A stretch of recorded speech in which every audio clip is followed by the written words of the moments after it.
Em nome do Pai, do Filho e do Espírito Santo. Amém. Divina vontade, reina na minha vontade. Vamos continuar então a leitura do livro Coroa da Santidade. O presente previsto, a partir da página 115. Certamente o Senhor Deus não faz nada sem revelar seu segredo para seus servos e profetas, conforme Amós 3:7. O dom de viver na vontade divina não surgiu no vácuo espiritual dentro do desenvolvimento da tradição católica. Pelo contrário, pode-se ver como ele se encaixa perfeitamente e como esse momento da história da Igreja era o tão esperado tempo para Deus revelá-lo. É de fato a coroa e conclusão de toda a santidade, e pode-se ver facilmente, construindo ao longo dos séculos, como o crescendo de uma obra-prima clássica, preparativos para esta coroação de toda a criação.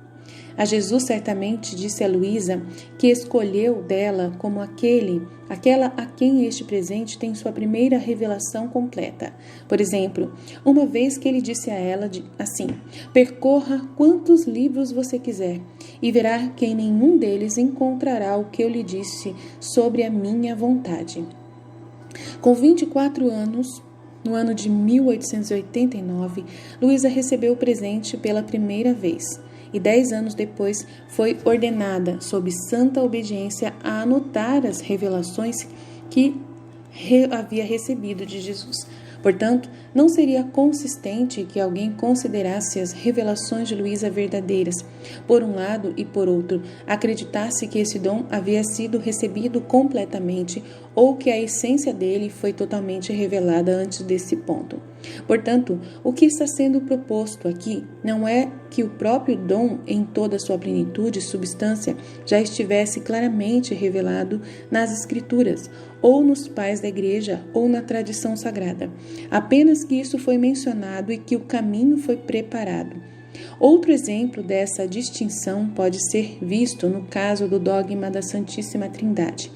Em nenhum lugar foi explicitamente ensinado no Antigo Testamento. O Catecismo deixa isso claro, dizendo: o mais íntimo de Deus, como Santíssima Trindade, é um mistério inacessível para raciocinar sozinho ou mesmo para a fé de Israel antes da encarnação do Filho de Deus e do envio do Espírito Santo. E, no entanto, quando alguém conhece esse dogma, pode ver claramente as dicas contidas anteriormente na revelação divina. Pode-se até ver como havia uma certa necessidade do dogma da Trindade, a fim de entender todo o significado da revelação divina do Antigo Testamento, por exemplo, o uso de pronomes plurais em primeira pessoa no relato da criação do Gênesis. Façamos o homem à nossa própria imagem. A distinção entre Deus e o Espírito de Deus nas primeiras e segundas linhas do Gênesis, respectivamente. De outra maneira incompreensível, a redação do Salmo 110. O Senhor disse ao meu Senhor. E a fascinante visão de Daniel: com as nuvens do céu veio alguém como um filho do homem, e ele veio ao ancião dos dias e foi apresentado diante dele, em outros casos também. Dito isto, os prenúncios do dom podem ser encontrados ainda mais claramente nas próximas sessões. Portanto, agora consideramos quais são as referências nas seguintes fontes antes de analisar cada uma em detalhes. No entanto, é necessário uma observação geral. Os 4 grandes convites. Na sessão anterior, falamos dos prenúncios do dom, construindo ao longo dos séculos como o crescendo de uma obra-prima clássica. Esse crescendo pode ser visto com mais clareza em 4 paradigmas que constituem os 4 grandes convites de Deus que ele oferece ao preparar o caminho para o reino universal da vontade divina. Cada um desses paradigmas será discutido em detalhes nas próximas sessões, mas devemos agora dar uma olhada ampla na coisa surpreendente que está acontecendo no mundo católico. hoje, pois somente com esse amplo olhar podemos ver que esses não são apenas apostolados ou movimentos separados, mas sim 4 pontas do mesmo ataque divino para reconquistar o mundo para Deus e restaurar todas as coisas em Cristo. Esses 4 pinos, convites ou paradigmas são: consagração mariana, popularizada por São Luís Maria de Montfort e muitos outros escritores depois dele; os novos ensinamentos sobre a unificação das vontades humanas e divinas encontrados na espiritualidade francesa dos anos 17 e 18, séculos que encontraram seu auge nos ensinamentos de Santa Teresinha de Lisieux; os ensinamentos do casamento místico ou espiritual nos doutores da Igreja; os ensinamentos claros sobre divinização ou deificação humana encontrados em praticamente todos os padres da Igreja, que agora estão finalmente voltando à espiritualidade e teologia católicas. Providencialmente, em cada um desses 4 paradigmas, encontramos em sua natureza um apontador, isto é, uma indicação de que eles próprios são direcionados a alguns resultados além de si mesmos.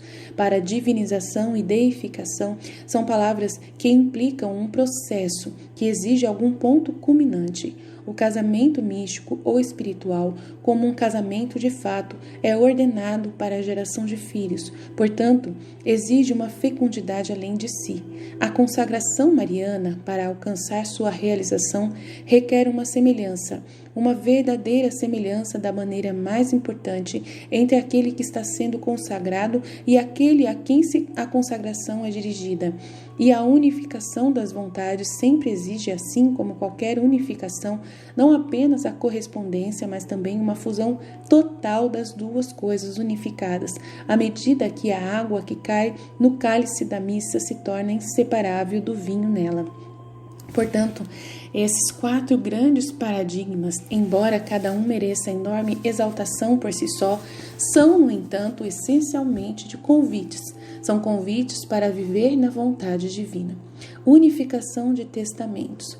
Como ficará claro ao ler os detalhes de cada escritor espiritual listado na próxima sessão, um crescente entendimento da teologia católica se desenvolveu ao longo dos séculos, começando especialmente por volta dos 11 anos, que a verdadeira essência, começo e fim da vida espiritual girava inteiramente em torno da vontade, especificamente a entrega total e sem reservas da vontade humana à vontade divina. Quanto mais esse fato era entendido, mais vigorosamente os grandes escritores espirituais promulgavam o ensino e mais cuidadosamente centralizavam seus escritos em torno dele. Mas vamos nos voltar brevemente para considerar uma heresia relacionada. Lembre-se de que Deus apenas permite que qualquer mal, de qualquer forma, transpire para trazer dele um bem maior. Isso também é verdade com as heresias. Ele permite que os católicos entendam as falhas disso e refine melhor, entenda e viva pelos verdadeiros ensinamentos que se tornam imitados pelas heresias. O quietismo, uma heresia que se tornou popular na mesma época e local, que testemunhou a explosão dos ensinamentos belos, profundos e ortodoxos sobre as vontades divinas e humanas, ensinou, passivamente radical, e a doutrina do amor puro. O espiritual ensino do quietismo sugeriu que o crente não precisa se valer de práticas devocionais, de deveres religiosos e domésticos e da economia sacramental da igreja. Tudo o que realmente importava era uma vontade amorosamente passiva a Deus. Da condenação formal dessa heresia no ano de 1687 pelo Papa Inocêncio XI, os ensinamentos sobre a vontade divina nos grandes escritos espiritual teológicos franceses no século seguinte foram protegidos do quietismo e principalmente dos escritos de Caussade, que morreu em 1751 e assim conhecemos bem e respeitamos a condenação de 1687. Vemos uma exposição desse ensino tão lindamente que somos tentados a imaginar se o próprio Carl Sade recebeu um vislumbre profético das revelações de Luísa com antecedência. Mas mesmo os ensinamentos de Carl Sade talvez sejam excedidos em radicalidade pelos do maior santo dos tempos modernos, isto é, a Santa Teresinha de Lisieux, a doutora da Igreja. Pois se alguém realmente entende os ensinamentos espirituais contidos nesses escritores, não terá nenhum problema em acreditar nas revelações de Jesus a Luísa e em se abrir para o dom ali contido. Em sua própria introdução à obra-prima de Carl Sade, Abandono à Divina Providência, Dom Arnold OSB escreve: o abandono à Divina Providência do padre Carl Sade está tão distante da falsa inatividade dos quietistas quanto a verdadeira resignação cristã é distinta do fatalismo dos maometanos. É um abandono confiante, infantil e pacífico à orientação da graça e do Espírito Santo, uma submissão inquestionável e inquestionável à santa vontade de Deus em todas as coisas que possam nos acontecer, sejam elas devido à ação do homem ou com a permissão direta de Deus. Para o padre Carl Sade, o abandono de Deus, o ita pater de nosso Divino Redentor, o fiat de nosso bem-aventurada Senhora, é a maneira mais curta, mais segura e mais fácil de santidade e paz.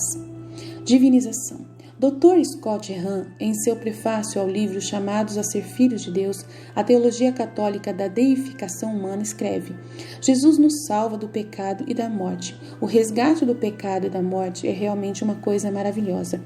Mas a salvação conquistada por nós, por Jesus Cristo, é incomparavelmente maior.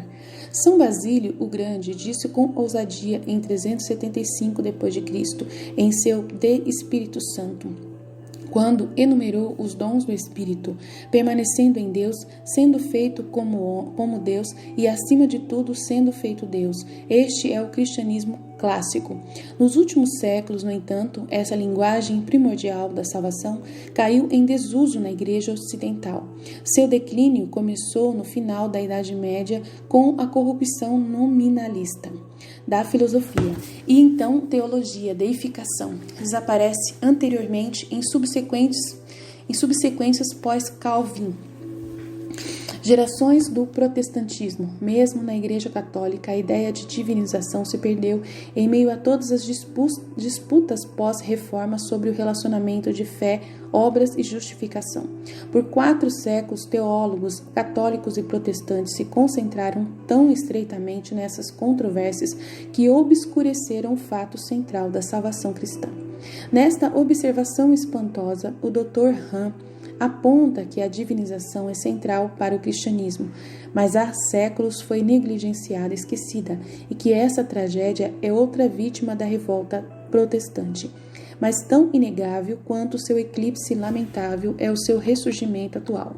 Daniel Latier escreve: entre os cristãos, o interesse renovado na deificação parece ter esperança ecumênica. Por mais de um século, os católicos romanos estão engajados em um ressurgimento, um retorno às fontes da fé cristã, representada pelos escritos dos padres da Igreja. No decorrer da narrativa, o Ocidente perdeu o contato com algumas dessas fontes com o passar do tempo e elementos de suas teologias foram subestimados. Em particular, o Ocidente buscou um reengajamento com o pensamento dos pais da Igreja Oriental. Este reengajamento com o Oriente está mais representado na obra do romano católico, os teólogos Yves Congar, Louis Boyer, Jean Danielou, Henri de Lubac, Heinz Ura von Balthasar, e foram reiterados recentemente nos Lumens de Orientale, pedindo aos católicos que aprofundem seus conhecimentos sobre as tradições espirituais dos pais e doutores do Oriente Cristão. John Henry Newman foi um precursor e catalisador do moderno movimento de recursos no Ocidente. Sua apropriação dos pais orientais e a centralidade da deificação em seus pensamentos o levaram à Igreja Católica Romana, que ele via como a aproximação mais próxima, de fato, à Igreja dos pais dos apóstolos.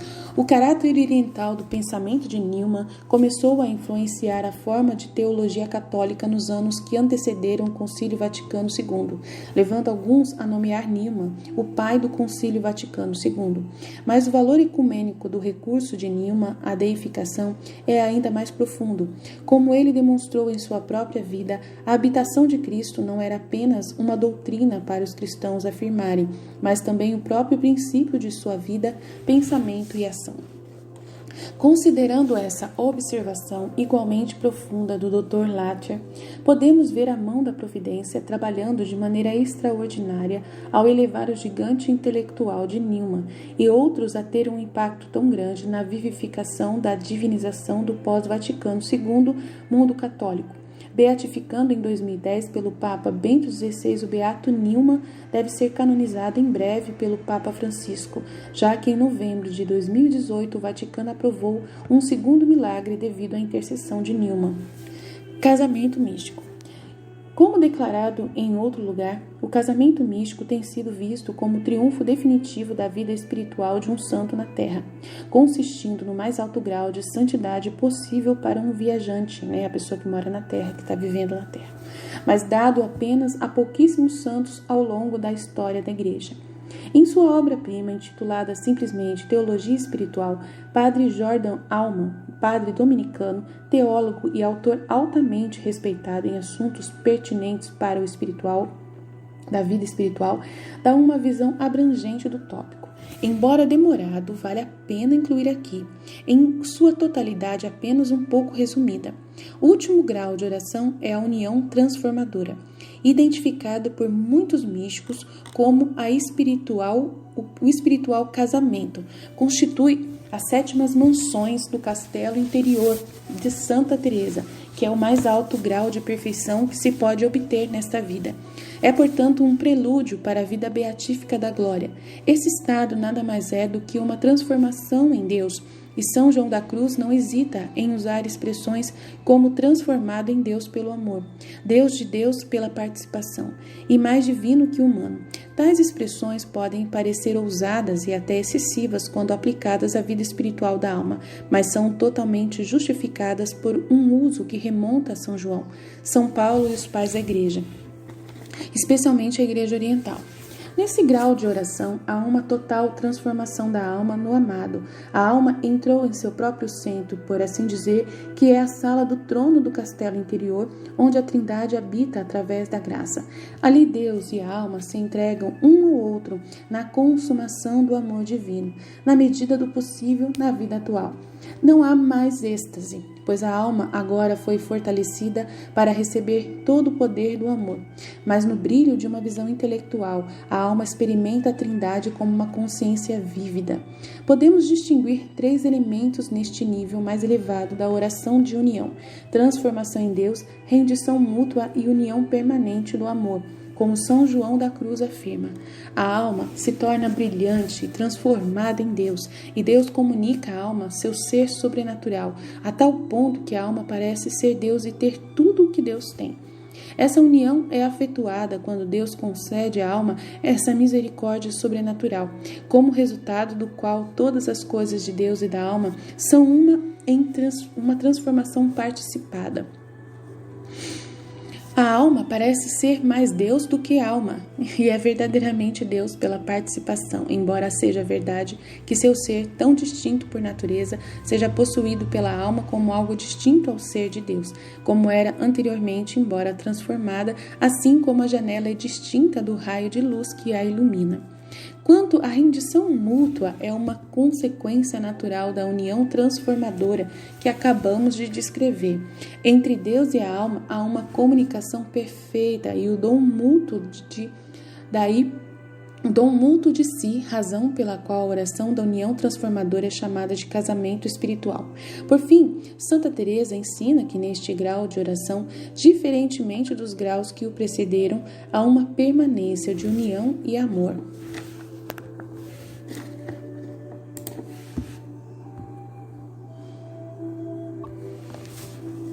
Concomitante com a união permanente do amor é a alma da confirmação em graça. São João da Cruz sustenta que a união transformadora nunca falha e a alma é confirmada na graça. Mas Santa Teresa adverte que enquanto estivermos neste mundo devemos andar com cautela para não ofender a Deus. Contudo, a aparente contradição é prontamente resolvida quando dizemos que a confirmação na graça não significa impecabilidade intrínseca. O que quer dizer isso? Não significa que a pessoa não vai pecar nunca mais, pois a igreja ensina que é uma impossibilidade nesta vida ficar sem pecar. É o que aconteceu comigo ontem. Eu acabei vendo uma situação que eu fiquei muito em compaixão com a pessoa e eu falei para Jesus: Senhor, por que o Senhor fez o corpo humano desse jeito, de conseguir se esticar tanto e a pessoa ficar nessa situação de gordura tão gorda a ponto de não poder andar mais e a gordura da pessoa acabar quebrando os ossos da pessoa, Por que o Senhor permitiu isso? Então, por quê? A palavra porque ofende Jesus, ele não gosta, porque ele não tem culpa do que a alma fez. Se aquela pessoa comeu mais do que devia, a culpa é da própria pessoa, ela mesma que desejou isso. Ele deu liberdade para todos nós e a gente faz as coisas na nossa liberdade, e ele ainda permite que a gente faça. Então, assim, ele ainda permite que a pessoa mantenha-se viva, fazendo o que quer, na sua liberdade, e mantenha a pessoa o máximo possível em vida para poder dar tempo dela se salvar. Então, Deus, ele é tão misericordioso, tão misericordioso, tão misericordioso, que ele ainda permite que a gente se estique dessa forma por causa da nossa liberdade de comer mais que a boca, de fazer tudo que a gente quer, do jeito que a gente quer e exagerar do jeito que a gente exagera. Então, coitado de Deus, A gente é terrível, Como que a gente pergunta para Deus: por que o Senhor fez isso? Não devia ter feito dessa forma. A gente não pode falar isso com Jesus, Porque ele, coitado, ele fez tudo por nós, tudo. Desculpa falar a palavra coitado, porque é coisa é meu mesmo, Isso é meu.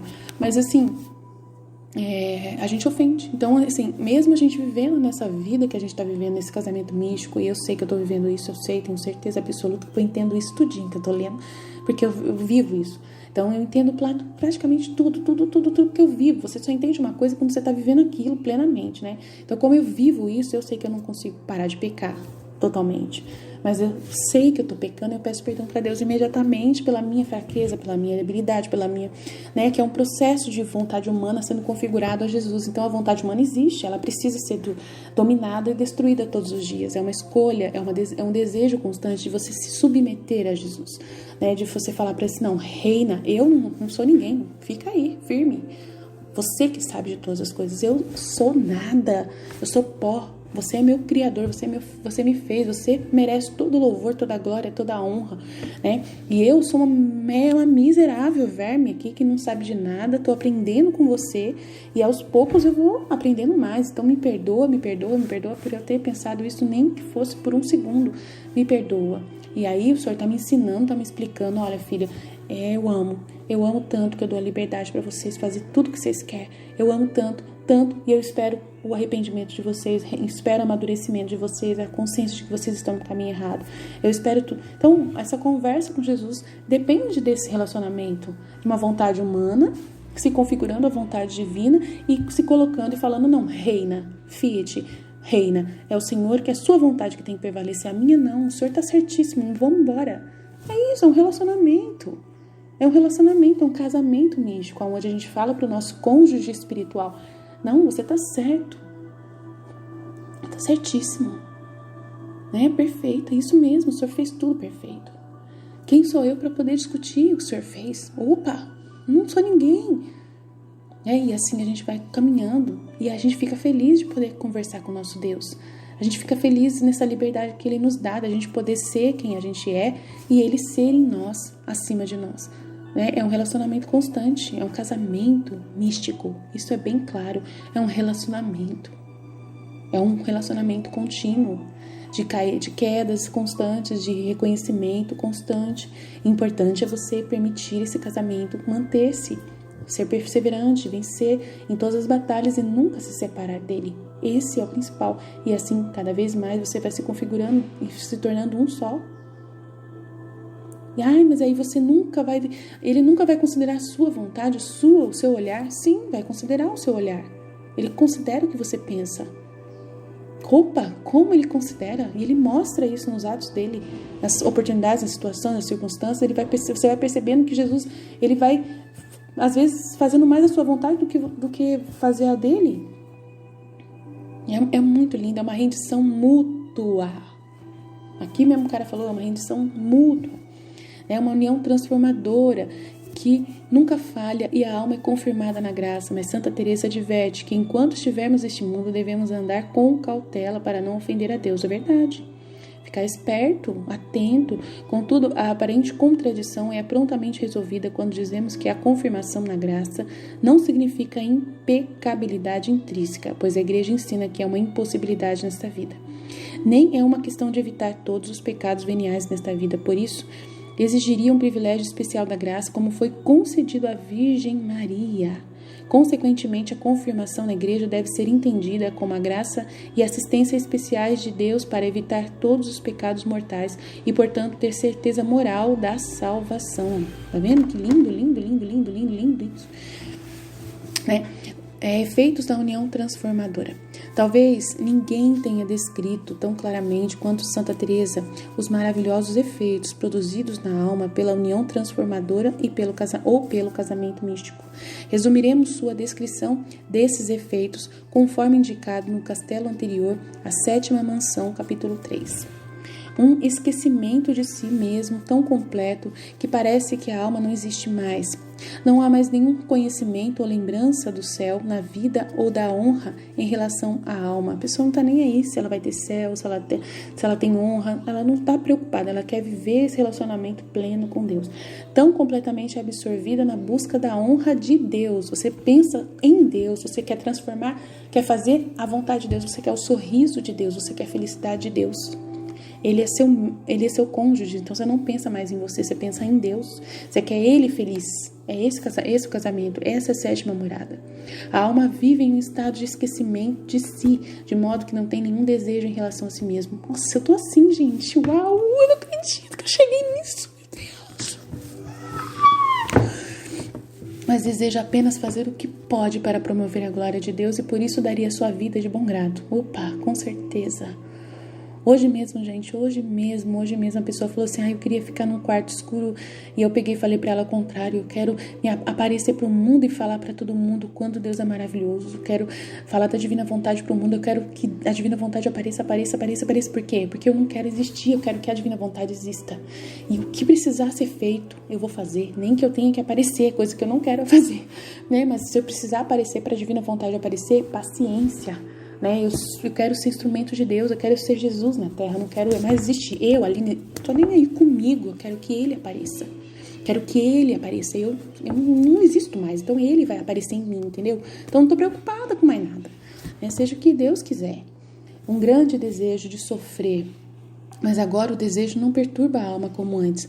Tão grande é o desejo da alma que a vontade de Deus seja feita nela, que aceite o que Deus deseja como melhor para ela. Se Ele envia sofrimento, tudo bem. Se caso contrário, a alma não se preocupa, nem se preocupa mais com isso como antes. Verdade.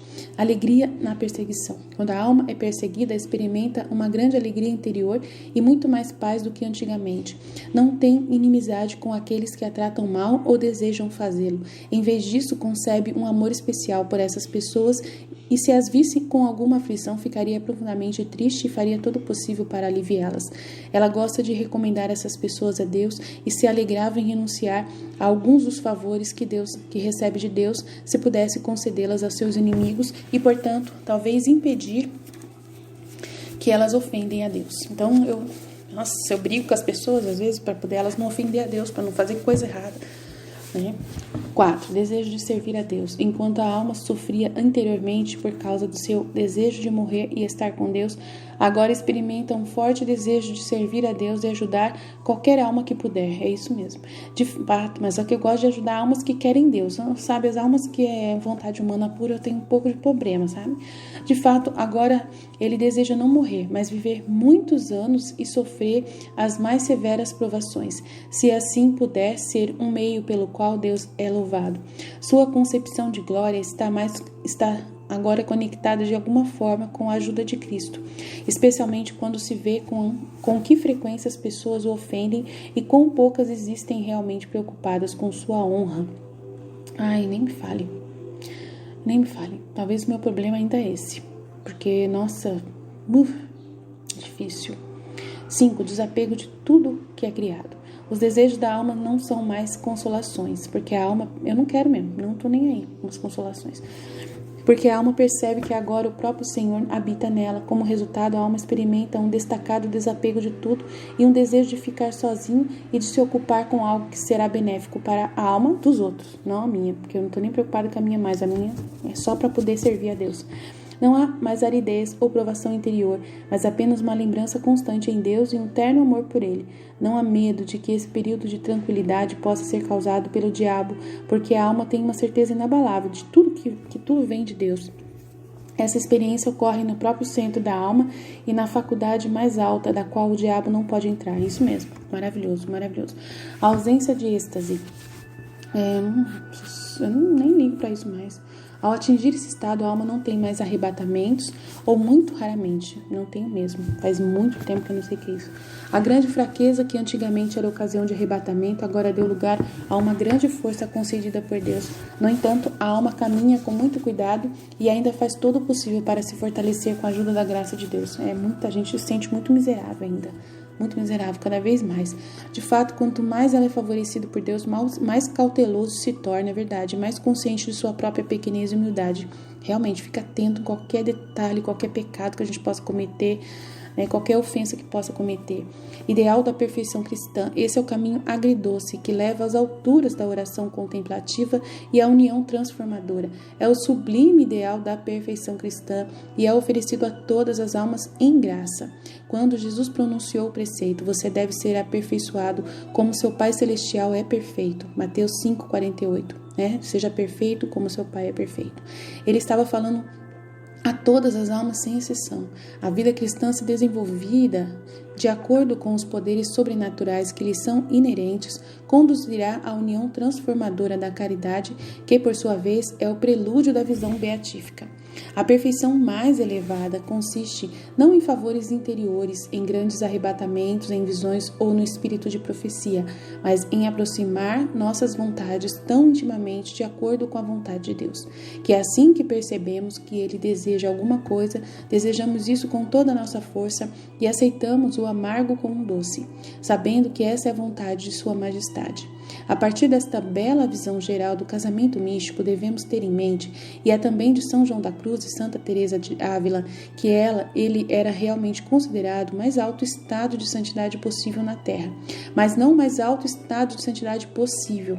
É bastante inegável em todos nesses escritos sobre teologia mística e espiritual que o estado de santidade dos abençoados no céu é, no entanto, superior. E Jesus deixa igualmente claro para Luísa e para outros místicos dos séculos XX. Do século XX, que é precisamente essa santidade celestial que ele agora está dando livremente para aqueles que anseiam por ela. Então é mais do que isso aí. A divina vontade é mais do que a vida da sétima morada. Aqui devemos fazer uma pausa para resolver um enigma que até agora pode ter se apresentado às mentes de alguns leitores. É algo como isto. Aguente, o que acabei de ler sobre a natureza do casamento espiritual é tão extremo que de muitas maneiras parece superar o que é dito sobre o dom de viver na vontade divina, e não vice-versa. Os efeitos desse casamento espiritual sobre o destinatário são tão grandes que duvido que haja mais de uma alma ou duas vivas em um dado momento da face da terra que desfrute de tal estado. Como poderíamos falar em um grau mais alto de santidade do que isso?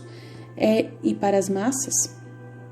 Para as massas, para todo mundo. Então ele está dizendo aqui que deve ter só 3 pessoas que vivem na sétima morada, mas só que essa sétima morada ela é aperfeiçoada no dom da divina vontade, na vida e na divina vontade, É uma resposta perfeitamente compreensível, mas surge de uma confusão de que está sendo descrito em diferentes causas. Viver na vontade divina é pura graça, não anula a teologia comum da vida espiritual e foge completamente dos sentidos. Mesmo com este dom é preciso esforçar-se para alcançar o que é descrito por São João da Cruz e Santa Teresa de Ávila. Verdade, tem que se esforçar. Tudo isso que eles falaram aí é muitos detalhes, E isso tudo eu não vivo ainda. Tudo detalhinhos aí que eles falaram, eu não vivo, A gente vai se configurando aos poucos e vai entendendo que isso é real, que isso é verdade na divina vontade. Em grande parte de suas análises, esses grandes doutores estão descrevendo não a natureza intrínseca da graça do casamento espiritual, mas as manifestações e efeitos dessa graça invisível na vida da alma. E essas manifestações são de fato muitas vezes superiores às manifestações de quem pode ter um dom intrinsecamente maior, que é o de viver na vontade divina, mas que ainda não desfrutou, de acidental o suficiente no sentido filosófico da palavra, o crescimento espiritual para exibir qualquer coisa como se manifestações gloriosas do dom menor, isto é, do casamento espiritual, que é menor do que o dom de viver na vontade divina. Portanto, devemos ver que essa é uma das muitas razões pelas quais nunca devemos falar de alguém que tem o dom de viver na vontade divina, mesmo que de alguma forma soubéssemos que ele tem o dom, como maior do que alguém que não fez, devido a viver o período anterior à oferta do presente. Quando falamos da grandeza de um santo, frequentemente, talvez sempre, pretendemos nos referir à grandeza das manifestações da graça de Deus em sua vida, ou a correspondência com a graça de Deus que ele exibe, que o santo exibe, não apenas ao intrínseco, a natureza da própria graça nas profundezas de suas almas que está oculta à nossa vista. Vamos considerar brevemente uma situação análoga. No sacramento da confissão, o católico recebe uma declaração antológica, dom superior, mesmo que sua contrição seja bastante imperfeita, do que um protestante quando pede perdão a Deus em sua própria oração pessoal. Mas digamos que este protestante é verdadeiramente arrependido e contrito em um grau muito maior do que o católico. Embora nada mude o fato de que o católico, por meio do sacramento da reconciliação, ter recebido um dom intrinsecamente maior. Continua sendo verdade que esse católico deve, no entanto, admitir que a contrição desse protestante em particular, que seria uma manifestação da graça, é superior à sua própria. E o católico deve se esforçar para imitar essa contrição superior da mesma forma na Eucaristia. Um católico recebe um presente infinitamente maior do que o protestante que convida Jesus ao seu coração, como parte de sua mensagem pessoal, em sua relação pessoal. Mesmo assim, o protestante pode mostrar mais manifestações da graça do que o fato, de ser zelosamente imitado por um católico. Talvez o católico seja morno e faça pouco para corresponder às infinitas graças da Eucaristia que recebe.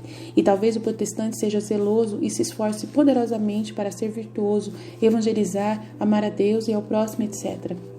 Isso não muda o fato de que a Eucaristia é um presente intrinsecamente maior, embora o protestante tenha feito um trabalho melhor, correspondendo aos presentes menores que ele próprio recebeu. Parece que praticamente todos os críticos de Luísa se ofendem com a grandeza do dom de viver na vontade divina simplesmente porque não entende essa distinção simples, talvez não por culpa própria, porque talvez tenham ouvido apenas interpretações distorcidas das revelações de Luísa. Então vamos parar por aqui, vamos continuar a partir de amanhã, nesse ponto, na página 121. Amém? Estivemos reunidos, continuaremos sempre no amor e na misericórdia de Deus Todo-Poderoso, Pai, Filho e Espírito Santo. Amém. Jesus, eu confio em vós, fiete.